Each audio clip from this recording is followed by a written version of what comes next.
तुम तो बड़े चालाक निकले। जिस पर शक हो जाए ना उसे गोली मार देनी चाहिए।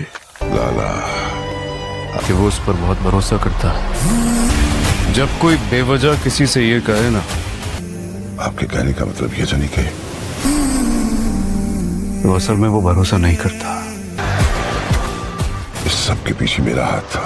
इस हवेली को सजा दो, रानिया से तुम्हारी शादी होगी। चरागा कर दो।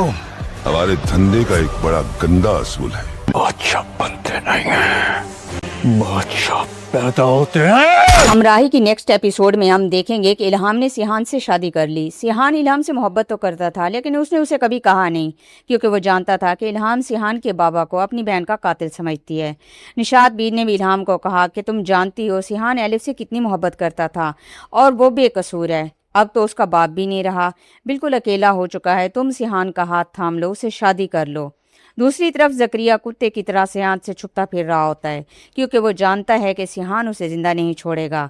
ज़करिया लाला से मदद मांगता है, पर लाला साफ इनकार कर देता है। लाला ज़करिया को कहता है, तू भरोसे के लायक नहीं है, तू तो वो कुत्ता है जिधर हड्डी देखता है उधर ही दुम हिलाता जाता है। इल्हाम तुर्की जाने का फैसला बदल देती है और सिहान की मदद भी करती है और उसे समझाती है कि वो कानून को अपने हाथ ना ले, उसके बाबा के कातिल को कानून ही सजा देगा। पुलिस इंस्पेक्टर खामोशी से सिहान की मदद कर रहा होता है। इल्हाम निशात बी को कहती है वो सिहान से शादी करेगी, लेकिन उसकी एक शर्त है कि सिहान ने अगर उससे मोहब्बत का इजहार किया तभी वो उससे शादी करेगी, क्योंकि जोर ज़बरदस्ती का रिश्ता वो उससे नहीं बनाना चाहती। निशात भी सिहान से भी उसकी राय पूछती है, तो सिहान कहता है इल्हाम नहीं मानेगी, जबकि इल्हाम तो पहले ही मान चुकी होती है। लाला ज़करिया के हाथों सिहान को मरवाना चाहता है, जबकि सिहान ज़करिया के बारे में पहले ही जान चुका होता है। सिहान ज़करिया को पकड़वा कर किसी कैद खाने में डलवा देता है। दोस्तों, आने वाली किस्त में सच और झूठ का फैसला होगा।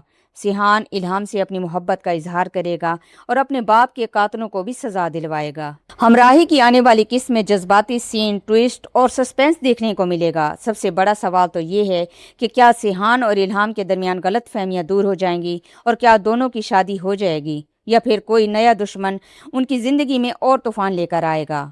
आपका क्या प्रेडिक्शन है, कमेंट करके ज़रूर बताइएगा।